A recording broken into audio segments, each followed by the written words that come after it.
코로나19로 급격하게 바뀌어버린 일상생활. 또 지금의 대한민국은 초저출산율과 자살률 1위라는 불명예와 함께 고령화 사회와 1인 가구의 증가 등 급격한 사회적 변화를 겪고 있다. 더욱이 팬데믹 상황으로 온라인 예배 환경이 가속화하면서 성도들의 신앙생활에 대한 가치관까지 바뀌게 된 한국교회. 그렇다면 급격히 바뀌는 시대적 변화 속에서 한국교회는 앞으로 어떠한 목회를 준비해야 할까? 위드 코로나를 통해서 완전히 복음의 소통의 방식이 변했습니다. 기존에는 어떻게 복음을 전할까였다면 이제는 어떻게 복음에 참여시킬까? 완전히 복음 전달의 패러다임이 바뀐 거죠. CTS 한국교회를 논하다에서는 한국교회와 목회자들의 전략적인 목회 방향을 돕기 위해 실질적 통계와 양질의 분석 자료를 제시하는 목회 데이터 연구소와 함께 변화하는 신앙생활과 사회적 변화에서부터 소그룹 사역 전략과 실버 목회 방향, 다음 세대 사역 등 다양한 주제를 총 7주에 걸쳐 2023년 목회 방향을 함께 세워보고자 한다. 그 첫 번째 시간으로 코로나19 이후로 급격하게 변화된 신앙생활과 목회 방향에 대한 해답을 한국교회를 논하다에서 함께 논해본다.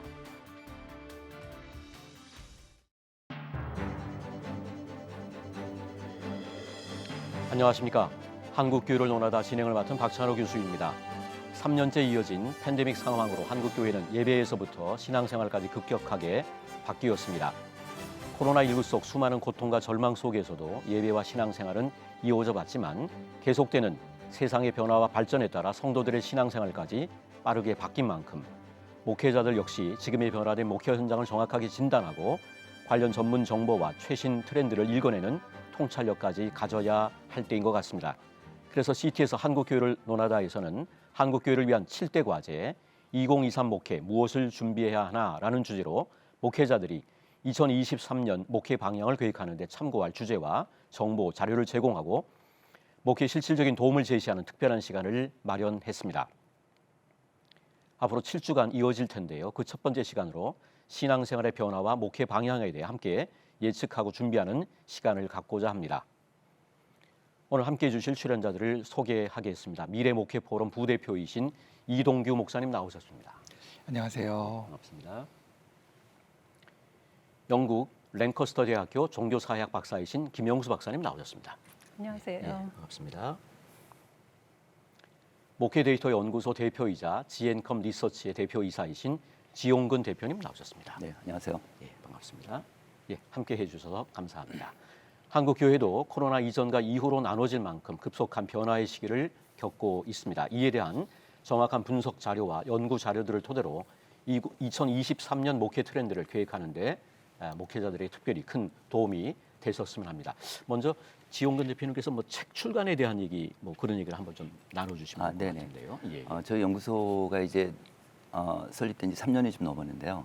그동안 이제 매주 그 기독교 통계하고 또 사회 통계 이걸 매주마다 한국교회 제공하다 보니까 이 주변에서 참 많은 목사님들이 그 일반 사회는 트렌드 책들이 있는데 김남도 씨 이렇게 나온 책들. 근데 교회도 이제 트렌드 책이 좀 나올 필요가 있지 않겠냐. 특히 코로나 이후에 워낙 급변하니까 어떻게 보면 한국 교회의 수건과제일 수도 있는데 그래서 올해 초에 저희가 기아대책에 이제 지원을 좀 받아서 기아대책이랑 같이 해서 이번에 책을 내게 됐습니다. 9월 15일 날 나옵니다. 9월 15일 날 나오네요. 예, 기대하겠습니다. 예.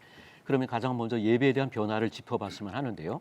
팬데믹 상황으로 온라인 예배 환경이 가속화됐고 성도들의 예배를 드리는 이 가치관, 예배에 대한 가치관도 많이 달라졌을 것 같은데 팬데믹 상황에 따른 한국 교회 예배 변화와 현상에 대해서 자세한 그 자료 조사한 내용을 한번 나눠주시면 좋을 것 같습니다. 일반 성도들도 일반 성도들도 이제 코로나 후에 많이 생각들이 바뀌고 또 행동들도 바뀌게 되는데 가장 중요한 것 중에 하나가 현장 예배를 많이 안 가세요, 그죠?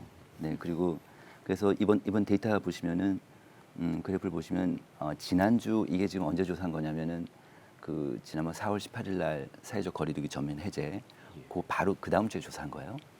그랬을 때 출석교회 가서 예배를 드리는 비율이 한 57%밖에 안 돼요. 네, 그리고 그다음에 자기 교회에 온라인 예배 드리는 비율이 한 27%좀 됩니다.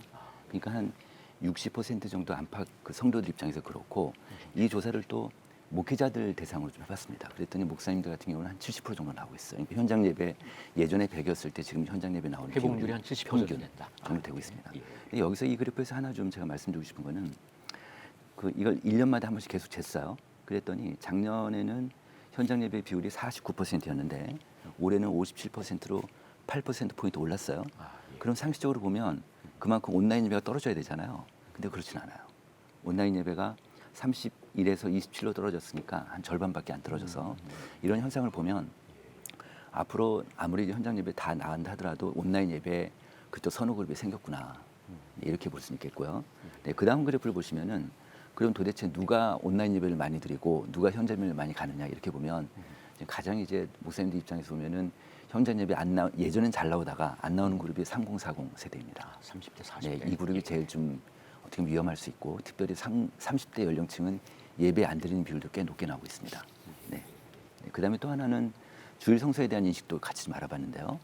아무래도 코로나 이후에 이제 4번에 걸쳐서 쭉 조사를 해보니까 이제 온라인 예배에 대해서 인식이 확 성도들한테 있기 때문에 그래서 온라인 예배나 가정 예배도 주일 예배를 대체할 수 있다 이런 인식이 거의 60% 이상 높아진 거예요. 주일이면 꼭 교회를 가야 되는 게 아니고. 그게 아니고 그러다가 좀 특이한 거는 이제 올해 들어서 사회적 거리두기 해제되니까 그 비율이 약간 줄었어요. 그래서 온라인으로도 예배 드릴 수 있다는 비율이 작년에는 66%인데 올해는 61%로 약간 줄긴 했지만 별로 안 줄었네. 그래도 절반 이상은 온라인 예배로도 이제 난 예배 드릴 수 있다 이런 인식으로 바뀐 거죠. 네, 그게 가장 큰 변화입니다. 한 60% 정도는 여전히 그냥 네. 온라인 예배도 예배다 이런 생각들을 한다. 예. 이런 어떤 조사 결과에 대해서 이동규 목사님께서 한번 나눠주시죠. 네, 뭐 조사 결과가 우리에게 선명히 이야기해 주는 것은 코로나 이후에 교회들이 많이 힘들어졌다. 그리고 예배에 대한 어떤 그런 부분들이 많이 약화되었다라는 거고요. 그리고 이 조사 결과를 보면서 제가 현장에서 이제 갖는 느낌하고 조금 더 보충할 수 있는 것은 사실은 코로나 이후에 이제 작은 교회들이 많이 힘들기도 하지만 또 작은 교회들은 그 안에 이제 끈끈하게 엮여져 있는 어떤 그 소규모 그룹의 인간관계들이 있고 또 내가 아니면 안 돼라는 그런 것이 있어서 그 70% 정도가 지금 이제 돌아왔다라고 이야기를 하시는데 작은 교회들은 그 퍼센테이지가 조금 더 높을 거고요. 그다음에 그 좀 한국 교회 그래도 큰 역할을 감당했던 이제 그 중대형 교회들은 그 퍼센테이지가 조금 더 큰 교회들은 거의 한 50% 낮습니다. 네, 맞습니다. 예.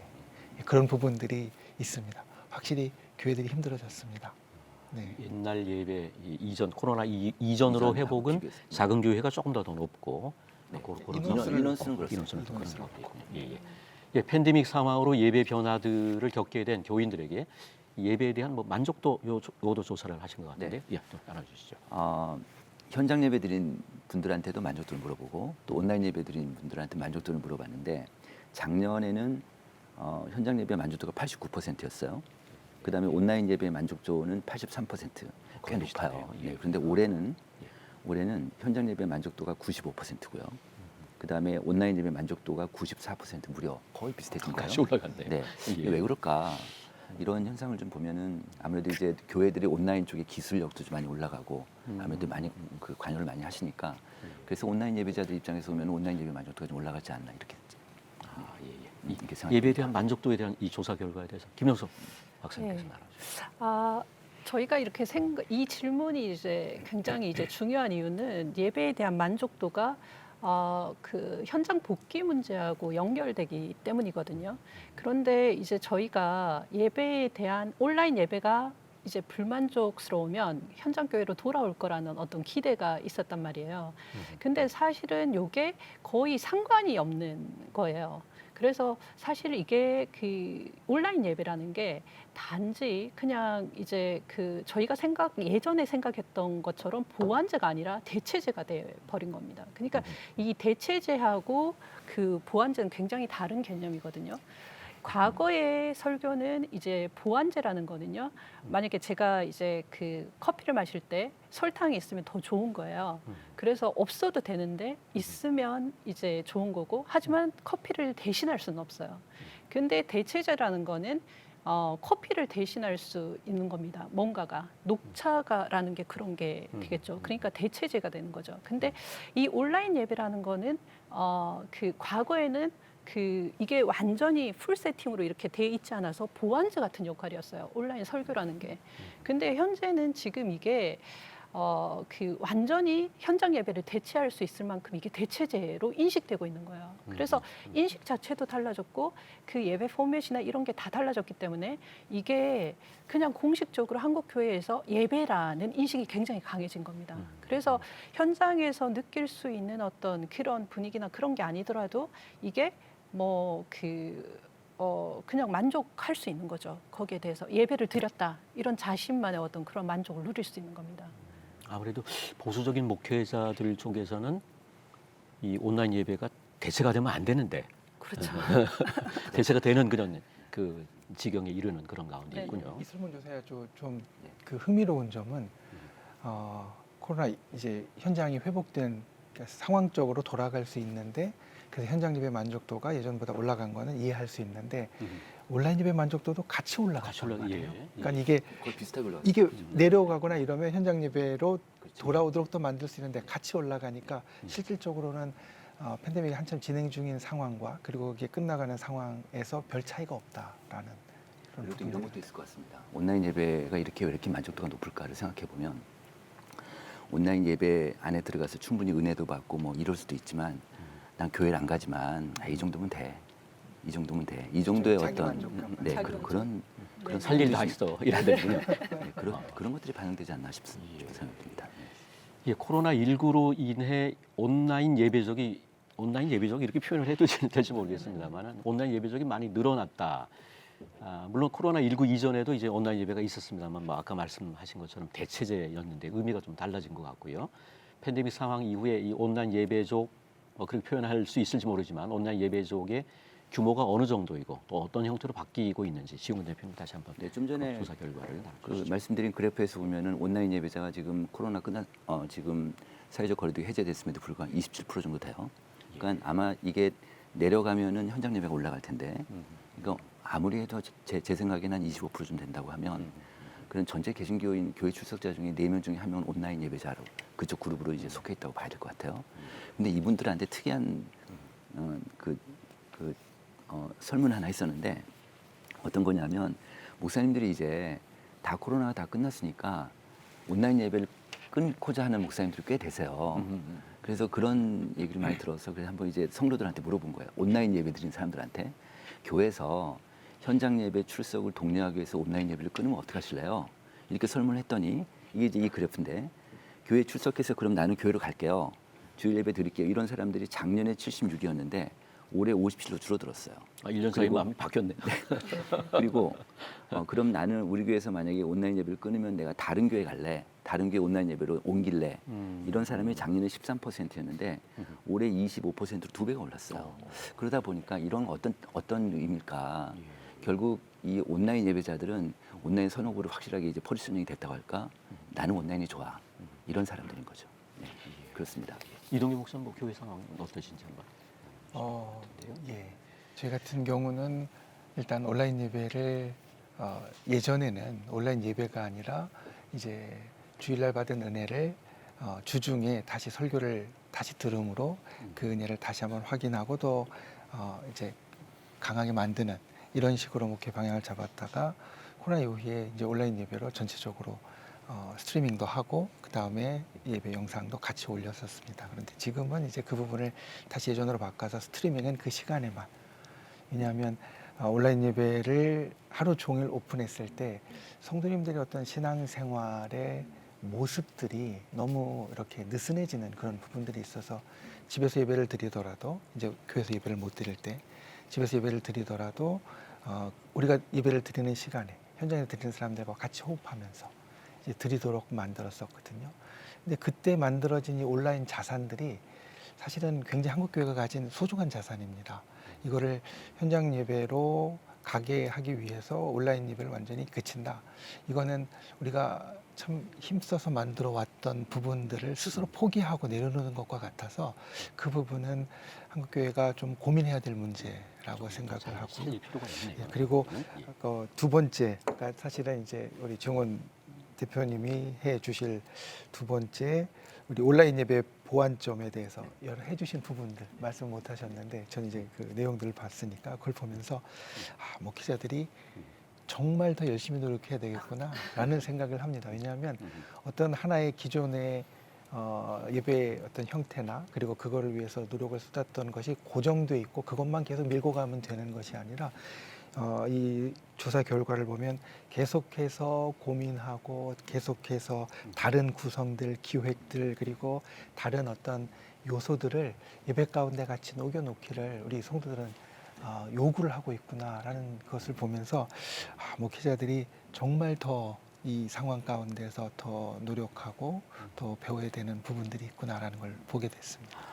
지금 말씀하신 거가 그러니까 온라인 예배자들인데 예배자들한테 보완점을 물어본 거예요. 그랬더니 이분들이 어떤 응답을 했냐면 지금 말씀하셨지만 예배에 보다 집중할 수 있는 기획을 좀 구성해달라. 이게 제일 높았어요. 두 번째는 현장 예배 분위기를 잘 전달할 수 있도록 좀 우리가 느낄 수 있도록 해달라. 이런 얘기예요. 그러니까 나는 교회는 안 가겠지만 안 가지만 화면 안에서 은혜를 좀 받게 해달라. 이렇게 좀 느꼈어요. 네, 근데 그런 이게 굉장히 이제 그 목사님들한테는 굉장히 고민이 될 것 같아요. 왜냐하면 그 온라인의 어떤 질을 높이면 교회를 안 나오니까요. 그러니까 옛날 같은 경우에는 이제 예배를 드리기 위해서 교회를 어떻게든지 일주일에 한 번은 오는 사람들이 있었단 말이죠. 근데 이제 그 온라인 예배라는 어떤 대체제가 생겨서 예배를 반드시 안 해도 되는 거예요. 안 드려도 되는 거예요. 그 교회 나가서. 그러니까 이제 그 목사님들은 이제 그거를 찾고 있었는데 그게 온라인이 대체를 하니까 이게 굉장히 힘들어진 상황이 된 거거든요. 그래서 이게 사실은 한국 개신교가 가톨릭보다 상황이 그런 점에서는 더 안 좋습니다. 왜냐하면 가톨릭은 성만찬이라는 어떤 그런 그 현장성이 필요한 그 현장성이 있죠. 예. 그 필요한 것들이 있거든요. 근데 개신교는 예배를 이렇게 찾고 있었단 말이죠. 에어이때까지. 그런데 그게 이제 그 고삐가 풀린 거죠. 그래서 이제 목사님들이 신경을 쓰실 수 있는 게 이제는 진짜로 터치 같은 거 조금 있다가 다시 말씀을 드리겠는데요. 그런 거밖에 없게 된 거예요, 지금. 그래서 상황이 굉장히 좋지 않습니다. 예, CTS 한국교회를 논하다에서는 한국교회를 위한 7대 과제 2023 목회 무엇을 준비해야 하나라고 하는 주제로 2023년 목회 방향을 계획하는 데 참고할 주제와 정보, 자료를 제공해서 목회 실질적인 도움을 제시하는 시간을 7주 동안 마련했습니다. 그 첫 번째 시간으로 신앙생활의 변화와 목회 방향에 대해 함께 말씀을 나누고 있습니다. 이번엔 코로나19를 겪으면서 크리스천들이 달라진 어떤 신앙생활 양태에 대해서 우리가 예배에 대한 얘기를 했습니다마는 신앙생활 양태도 좀 많이 바뀌었을 것 같은데요. 전반적인 신앙생활에 대한 변화에 대해서 한번 지용호 대표님 조사하신 게 있으면 한번 나눠주시면 좋겠습니다. 신앙생활의 변화라는 건 양적인 변화가 있을 수 있겠고 그다음에 질적인 변화가 있을 수 있을 것 같아요. 먼저 양적인 변화를 좀 보면 그래프 한번 보시면은 이게 지난해 6월달에 조사했고 올해 또 4월달에 1년 간격으로 조사한 건데 보면은 거의 대부분의 인덱스들이 다 양적인 이 신앙 활동들이 다 떨어졌어요. 다 줄어들었다고 나오는데 예컨대 보면은 기도하는 시간을 보면 올해 같은 경우는 34.4%가 줄었다고 하고 늘었다는 13%밖에 안 되잖아요. 그런 것도 그렇고, 네, 그다음에 성경 공부하는 시간도 늘었다가 28.7%고 그다음에 줄었다가 28%고 그다음에 늘었다가 27% 정도 되고요. 이렇게 되고 그다음 맨 아래 보시면요, 이제 이런 것들 다 합해서 그러니까 합해서 모든 내가 예전하고 비교했을 때 신앙생활 양적 신앙생활이 어떠냐 했을 때. 줄어들었다가 36%고 늘었다가 7%밖에 안 되는 거예요. 확실히 한국 개신교인들이 신앙생활이 다 줄었어요. 양적으로 활동들이. 그런데 딱 하나 늘은 게 있어요. 그게 온라인이었습니다. 온라인은 보시면은 기독교 관련해서 온라인 콘텐츠를 이용하는 시간은 늘었다가 31%고 줄었다가 16%예요. 거의 2배 이상 차이가 나요. 온라인 쪽으로 이제 많이 성도들이 온라인에서 예배를 드리거나 온라인 콘텐츠를 보거나 이렇게 되는 거죠. 이러다 어쨌든 몸을 움직여서 이제 활동들이 다 줄었다 보니까 우리나라 사람들은 교회를 중심으로 이제 신앙생활을 하다 보니까 자기 신앙이 약해졌다고 생각을 하는 거예요. 그 질적 신앙 수준을 다시 한번 비교해서 물어봤어요. 예전하고 지금은 어떠냐 그랬더니 예전하고 비교해서 나는 신앙이 약해진 것 같다. 이 비율이 39%고 깊어진 것 같다는 14%예요. 네, 그런데 이 약해진 것 같다가 2020년에는 27%였다가 작년에는 31%였다가 올해는 39%까지 올라간 거예요. 그래서 이 코로나 기간이 정말 오래되면은 야 진짜 어려워졌겠다 우리나라가 우리 그 한국이 어려워졌겠다. 지금이라도 다행이다. 뭐 이런 생각을 하게 됐습니다. 예, 예. 김명수 박사님께서 한번. 네, 그 코로나 이전의 어떤 신앙생활을 얘기를 하자면 아까 방금 지용근 대표님께서 말씀하신 것처럼 교회 중심이었단 말이죠. 지금까지는. 그렇는데 이제 코로나가 진행되면서 이제 신앙생활 패턴이 이제 개인화됐어요. 더 개인이 이 모든 것들을 이제 조정하고 이제 그 컨트롤하게 됐거든요. 그래서 이게 옛날에는 교회 중심으로 가다 보니까 교회가 어떤 프로그램을 만들고 어떤 것들을 하고 막 굉장히 활발하게 교회의 역할이 굉장히 중요했습니다. 근데 지금은 교회가 그렇게 할 수 없게 된 거예요. 왜냐하면 신앙 패턴이 굉장히 많은 부분 사유화되었기 때문에 개인화되었기 때문에 그 교회의 역할이 굉장히 축소된 겁니다. 그래서 이런 그 현상으로 인해서 나타난 게 이제 플로팅 크리스천이라는 게 저희 책에서 이제 아까 말씀하셨던 예, 아까 책에 그 나온 거죠. 책에서 이렇게 저희가 그 현상을 이렇게 명명했거든요. Floating, 플로팅 크리스천. 플로팅 크리스천이라는 게 이제 붕 떠 있는 크리스천이라는 뜻이에요. 우리의 남은 잎처럼 뭐 예, 그런 예, 거군요. 예. 그래서 이제 그 어떤 기존의 어떤 고정된 어떤 신앙 패턴을 고수하지 않고 자유롭게 신앙생활하는 그룹을 말합니다. 그러니까 Floating, 그래서 온라인 예배를 드리든지 가정 예배를 드리든지 아예 그 예배를 드리지 않든지 뭐 이런 형식의 어떤 패턴이 나타나기 시작했거든요. 그게 이제 플로팅 크리스천인데 요게 사실은 크게 보면 이게 SBNR이라는 그 영역에 들어가는 거야. SBNR이 좀 그 생소하기는 하실 건데요. SBNR이라는 게 Spiritual but not Religious 해서 굉장히 영적이지만 종교적이지는 않은 그러니까 제도권 종교를 싫어하는 그룹을 말해요. 그래서 이게 종교학에서는 이미 2000년대 전후에서 계속 이런 용어들이 사용되고 있었거든요. 그런데 이제 그게 그 대표적인 형태가 이제 가나안 성도예요. 그래서 이제 그 가나안 성도였는데 이번에 코로나를 거치면서 이게 가나안 성도 말고 또 다른 그룹이 생겼어요. 그 제가 이렇게 준비해온 어떤 도표를 보시면 그 도표에 그 20%가 계속 이렇게 한국 교회에 코로나 이전에도 20% 정도의 가나안 성도가 있었거든요. 그리고 지금도 자기 그 20% 정도의 가나안 성도가 있습니다. 근데 그 교회에 소속돼 있지만 붕 떠 있는 크리스천들의 비율이 중간 계층이죠. 그게 이제 또 다른 그 SBNR 그룹인데 플로팅 크리스천 요 그룹이 새로 생긴 거예요. 한국 교회에. 그런데 이게 2%가 전체 교인 그 퍼센트로 이렇게 봤을 때 너무 높다는 거예요. 34%거든요. 그러니까 이 플로팅 크리스천이랑 가나안 성도랑 합쳐서 이게 54.2%가 그럼 이제 과반을 넘어가네요. 예. 숫자가. 그러니까 지금 현재 한국 교회의 이 SBNR 그 코로나 크리스천 SBNR이 과반을 넘어버린 겁니다. 그래서 이게 굉장히 이제 그 한국 교회가 요거를 유심히 보셔야 됩니다. 요런 그 신앙 패턴이 이제 변하고 있는 이런 변화들을 계속 주목해서 굉장히 보셔야 됩니다. 예, 교회에 대한 어떤 역할이 이제 뭐 굉장히 축소될 수밖에 없는 그런 거 아니에요. 근데 지금 뭐 이 성도 간의 교제라든가 뭐 어떤 그런 부분, 모임 활동 이런 것들에 대한 조사 결과가 있으시면 한번 나눠주시면 좋을 것 같습니다. 네.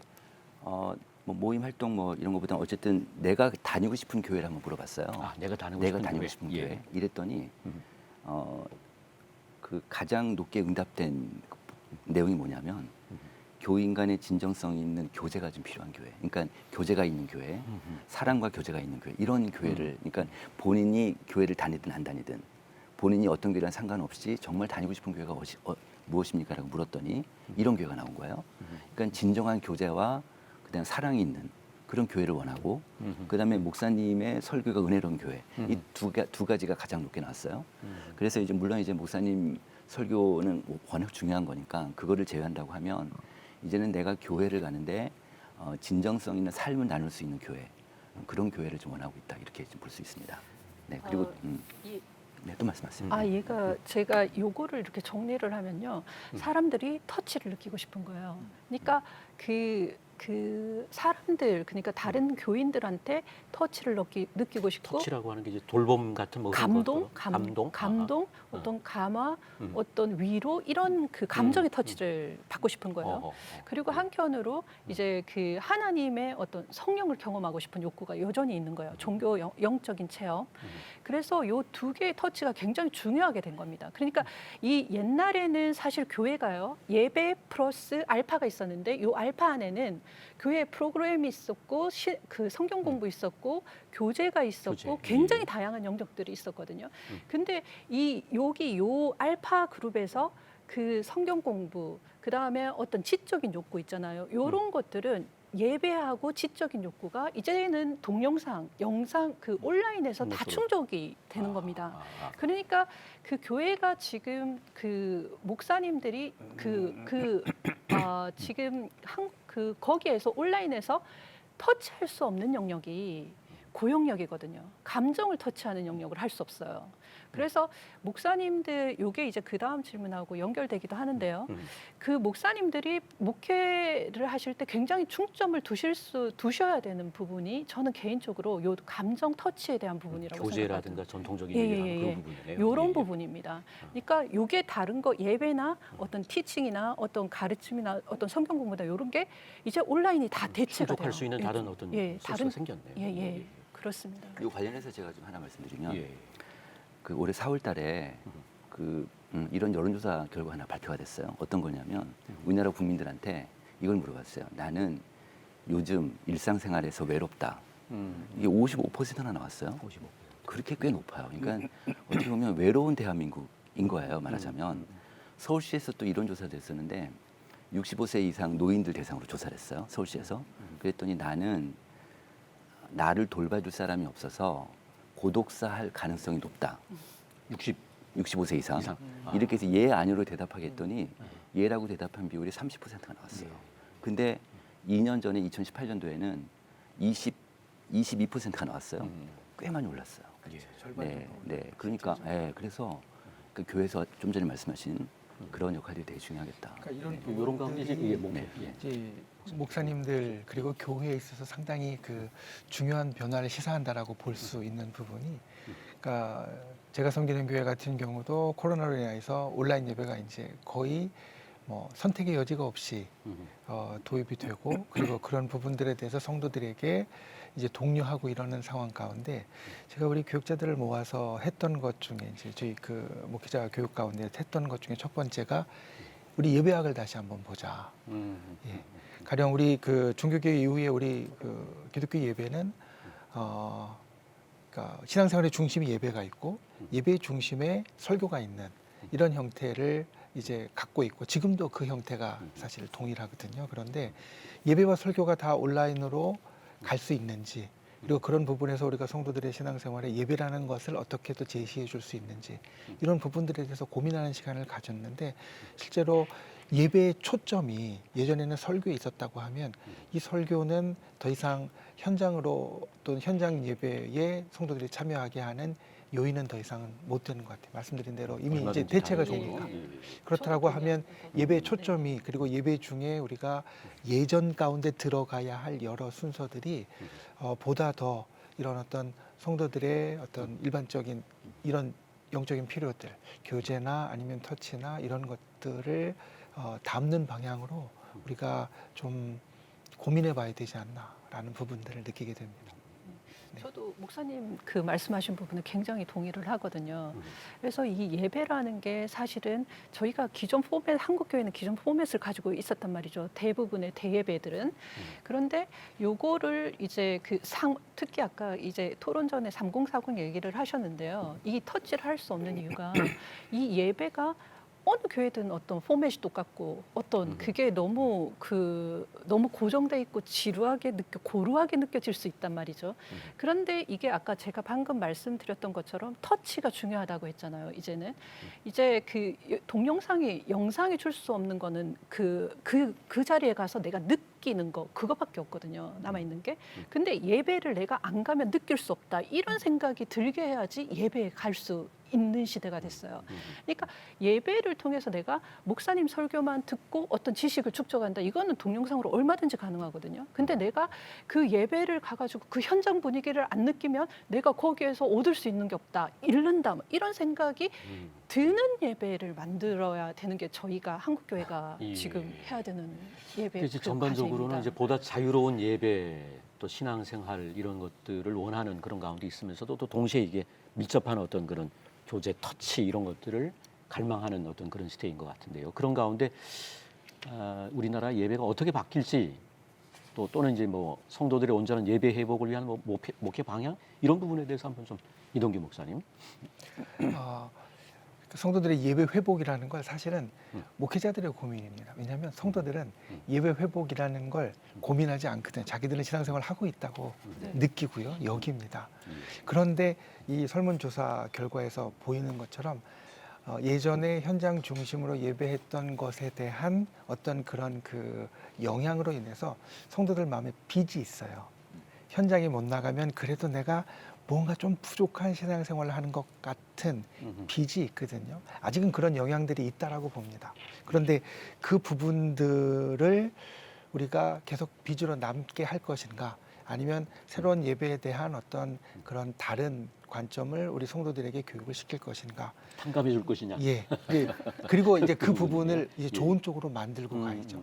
이제 그래서 그런 부분들이 이제 목회자들이 고민해야 될 부분이라고 볼 수 있고, 또 실제 현장에서 느끼는 것은 무엇이냐면 온라인으로 신앙생활하고 이렇게 그냥 일종의 지성적인 것으로 충족받는 그런 어떤 신앙의 모습은 자기가 신앙이 견고할 때, 그리고 인생에 큰 문제가 없을 때는 가능해요. 그런데 신앙이 흔들리거나 인생에 큰 문제가 있어서 다른 것들, 그러니까 우리가 일상적으로 하던 것들 외에 다른 어떤 신앙의 도움이 필요할 때는 사실 그걸로 충족을 못 받거든요. 그러면 온라인으로만 있는 성도들이 그런 상황에 처했을 때는 둘 중에 하나입니다. 현장으로 나오든지 아니면 떨어지든지. 그러니까 그런 부분들이 사실 예전에 공동체라는 거에서 충족을 받았던 상황인데, 이런 부분들을 우리가 이 새로운 상황 가운데 어떻게 성도들에게 전달해 줄 수 있고 품어갈 수 있을 것인가, 이게 또 우리 목회 방향에 있어서 중요한 고민이라고 봅니다. 김영수 박사님 뭐 부연하실 수 네. 있으실 것 같습니다. 예, 맞습니다. 뭐 교회 현장이 지금 그렇게 흘러가니까 그 소그룹이 굉장히 중요해질 수 있거든요. 그래서 이제 그 교회마다 그 어떤 한국 교회는 전부 다 비슷한 어떤 그 포맷의 소그룹을 가지고 있습니다. 구역 예배라든지 뭐 이런 성경 공부도 있고 다른 또 굉장히 그런 게 있어요. 근데 여기에서 굉장히 조금의 변화가 필요할 수도 있겠다는 생각을 해봤거든요. 그러니까 이제 기존의 어떤 교회들은 이제 보면은 소그룹에서 그 예배를 딱 드리고 그냥 그 차 마시고 그냥 가고 요런 패턴의 교회들이 있었단 말이죠. 근데 이제 그 사람들이 진짜 아까 그 치 대표님이 말씀하셨던 것처럼 진짜 고독의 어떤 시대를 살면서 자기 마음을 나누고 싶은 그런 욕구가 굉장히 올라갔단 말이에요. 그리고 내가 이해받고 싶고 위로받고 싶은 그런 욕구가 많은데, 그게 교회에서 그 이 소그룹이라는 것을 굉장히 잘 이용하면 승산이 있다. 전 그렇게도 생각하거든요. 전통적으로 예배 그러면 그 막 설교 중심의 어떤 예배를 생각했는데 그 부분에 대한 건 진짜 여러 가지로 대체제가 많이 생겼지만 여전히 어떤 이제 교제에 대한 그런 열망들은 높아지는 그런 시대군요. 그렇죠. 그러니까 내 마음을 나눌 수 있는, 진짜 내 마음을 나눌 수 있는 지근거리에서 함께. 그러니까 시간이 공동체, 그 어떤 형식적인 어떤 예배 이런 것들을 안 좋아하는 세대일 수도 있습니다. 소그룹의 이제 강조점이 예전에 바뀌었다라고 볼 수 있는데, 소그룹의 강조점이 예전에는 예배의 일종의 축소판, 그래서 성경 공부나 구역 예배나 이런 걸 통해서 제일 주안점을 두는 것이 어떤 신앙적인 지식의 전달이었다라고 한다면, 이제는 그런 부분들이 소그룹에서 강조점이 되기보다는 지금 이야기된 대로 서로 같이 교류하는, 감정을 나누고 문제를 나누고 삶을 나누는 교류하는, 실제적으로 목회 현장에 보면 이제 그 소그룹이 잘 되어가는 그런 교회들은 실제로 그 소그룹의 운영의 초점이 더 이상 어떤 그 구역 예배나 아니면 어떤 그 목장의 예배를 통하여서 지식을 전달하는 게 아니라 그 안에서 삶을 나누고 그리고 그거에 대해서 서로 도와주고 격려해주고 이러는 것들을 나누는 교회들의 소그룹이 지금 훨씬 더 잘 되어져 가고 있거든요. 그래서 그런 부분들이 실제로 일어나는 일이라고 볼 수 있습니다. 우리 연구소에서 올해 소그룹 관련 조사를 했었는데 목사님, 목회자들도 평신도 똑같이 소그룹의 목적을 성경 공부보다는 삶을 나누는 것, 거기에 더 많은 주안점을 두고 계십니다. 예. 그런데 이게 되게 중요한 게 이게 잘 되면 예배로 나올 수 있습니다. 그거를 연결고리해서 예, 예배로 그러니까 나올 수 있도록. 제가 이제 대형 교회 같은 경우에 이렇게 많이 그 현장 예배 출석률이 떨어지는 이유가 많은 사람들이 소속감이 없는 사람들이 되게 많았거든요. 그냥 주일날 예배 한번 가고 이렇게 그 돌아오는 사람들이 되게 많았는데 코로나 그 굳이 갈 필요가 없잖아요. 예배가 이제 대체제가 생겼는데 그러니까 이제 그 현장에 나갈 필요가 없었는데 지금 만약에 이 소그룹에서 내가 어떤 소속감을 느끼게 된다면 그게 예배로 연결될 수 있거든요. 예. 지금 이 그 목회 방향에 대한 얘기를 더 부연하실 게 있으신지요? 그 부분 관련해서 없으면 뭐 탈종교화에 대한 이야기로 좀 넘어가면 좋을 것 같은데요. 탈종교 현상에 대한 어떤 자료 같은 것이 있으면 나눠주시면. 네, 숫자 그래프 한번 보시죠. 이게 한국 갤럽 데이터인데요. 이게 이제 1984년부터 계속해서 이제 추적해서 조사한 거예요. 그러니까 이건 이제 0세부터 해서 우리나라 전체 국민이 아니라 여론조사 결과이기 때문에 만 19세 이상 성인들만 조사한 겁니다. 그랬을 때 04년도를 보면은 무종교인이 47이고 종교인이 54%예요. 그때는 이제 종교인이 더 많았죠. 종교인이. 그러다가 2014년도에는 5대5가 된 거예요. 그리고 2019년도에는 무종교인이 58%로 더 늘었어요. 네, 그리고 2021년, 그러니까 19년이면 코로나 바로 직전이고, 그 다음에 이제 2년 뒤에 코로나 후에 21년도에는 무종교인이 60%까지 늘었습니다. 그래서 지금은 이제 무종교인이 6대4로 좀 더 많은 우리나라 전체 인구 중에 6명 그렇습니다. 네. 그리고 소위 얘기해서 이제 탈종교화 사회가 됐다고 얘기하는데요. 예. 그 다음 그래프를 보시면은 이게 연령별로 이제 종교인 비율을 본 거예요. 연령별로 보시면 20대는 22%가 종교인이에요. 그러니까 우리나라 20대 청년 중에서 10명 중에 8명은 무종교 갖고 있는 사람들이고 무종교인이고 30대도 10명 중에 7명은 무종교인인 거예요. 그다음에 40대도 10명 중에 거의 7명 가까이가 무종교이니까 사실은 20대, 30대, 40대는 지금 우리가 MZ세대라고 그럴 때 MZ세대 40대 초반까지를 보통 부르는데 그러니까 20, 30, 40대까지도 지금 무종교 분위기가 확 더 굉장히 큰 그런 분위기라고 볼 수 있겠죠. 그래서 이제 이들을 어떻게 보면 교회 청년들 있잖아요. 교회 나오는 청년들 정말 귀한 거예요. 예. 그죠? 네, 그렇습니다. 예. 전체 비율로는 10명 중에 6명이 무종교인인데 네. 30, 40대는 한 7, 80%까지 높아지는 그런 가운데 있군요. 예, 탈종교화 현상을 막을 대책을 어떻게 세워야 될지 이 부분에 대해서 질문이 너무 어렵습니다만. 네, 질문이 예. 정말 어렵습니다. 예. 왜냐하면 예. 탈종교화라는 게 사실 이 설문조사에서 보듯이 우리 그 기독교만 여기에 들어가 있는 건 아니거든요. 그러니까 어려운데 현장에서 제가 이제 느끼는 것은 가령 그 코로나로 인하여서 그리고 이제 과학기술이 발전해 가면서 사람들이 가장 그 피부로 느끼는 그리고 1차적으로 느끼는 것들에 집중하는 경향이 강해졌습니다. 그래서 가령 뭐 이게 이제 뭐 신약성경에 나오는 전통적으로 사람을 구분하는 것이 바울이 구분했던 것이 영혼 육이 있다라고 하면 육에 해당하는 부분들의 관심과 그리고 그것들에 쏟는 시간들이 굉장히 많아졌거든요. 그런데 그러다 보니까 다른 두 부분이 연약하게 되어지고 그래서 현대사회에 아까 그 외로움에 대해서 이야기했지만 혼에 대한 부분들 지식뿐만 아니라 감정에 대한 부분들도 많이 약화되어지는 것들이 드러나게 되어지고 그것들이 이제 뭐 상담이나 아니면 심리학을 통해서 많이 부각이 되어지고 있는데 결국 다른 한 부분인 이 영성, 영이라는 부분도 결국은 계속해서 줄어들고 결여되어져 가고 있는데 그것들을 사람들이 깨닫지 못하는 부분들이 있다라고 보고요.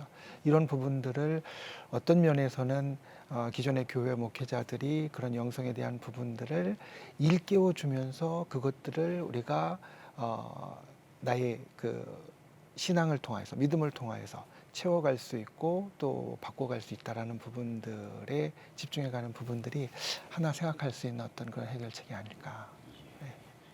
예, 끝으로 신앙생활에 많은 변화를 겪게 된 만큼 2023년 목회를 준비하는 모든 목회자들과 한국교회를 위해서 한 말씀씩 부탁을 드립니다. 지용균 대표님부터 네. 나눠주시죠. 오늘 좀 몇 번 얘기 나왔지만 그 성도들하고 목사님들한테 똑같이 같은 설문을 해봤어요.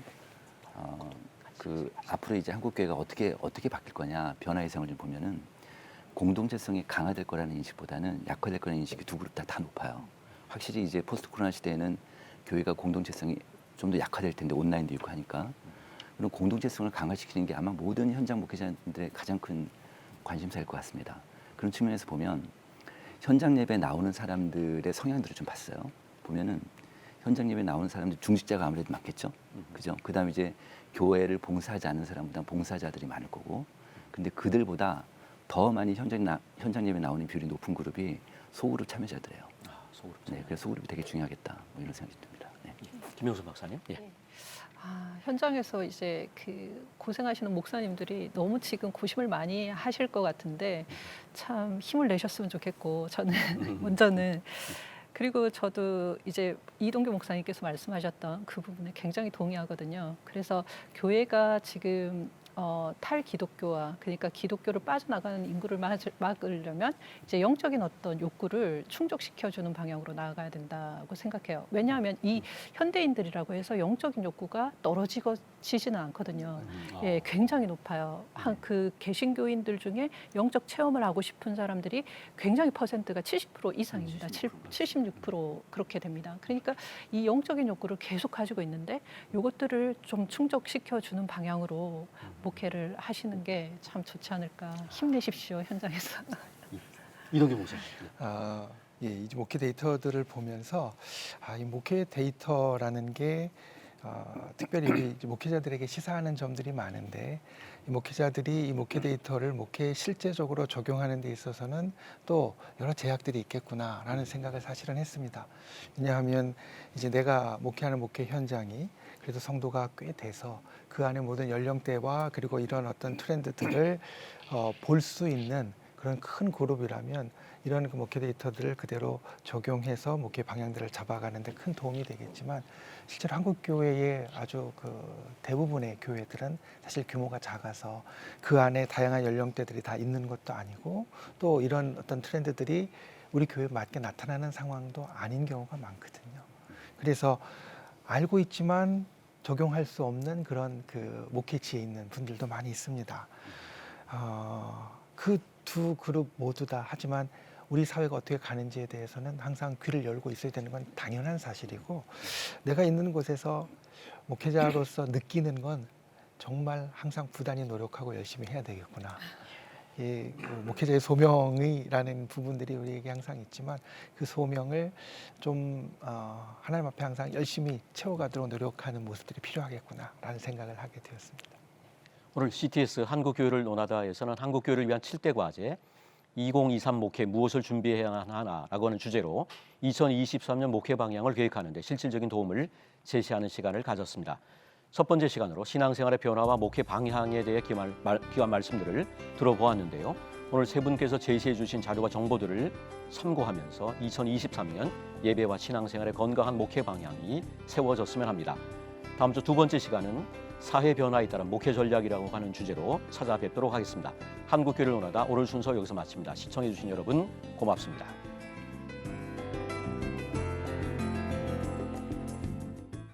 이 프로그램은 여러분의 미디어 선교 후원으로 제작되었습니다. 선교는 사명, 후원은 동역. 당신도 복음을 전할 수 있습니다. 선교 후원 02-6333-1003번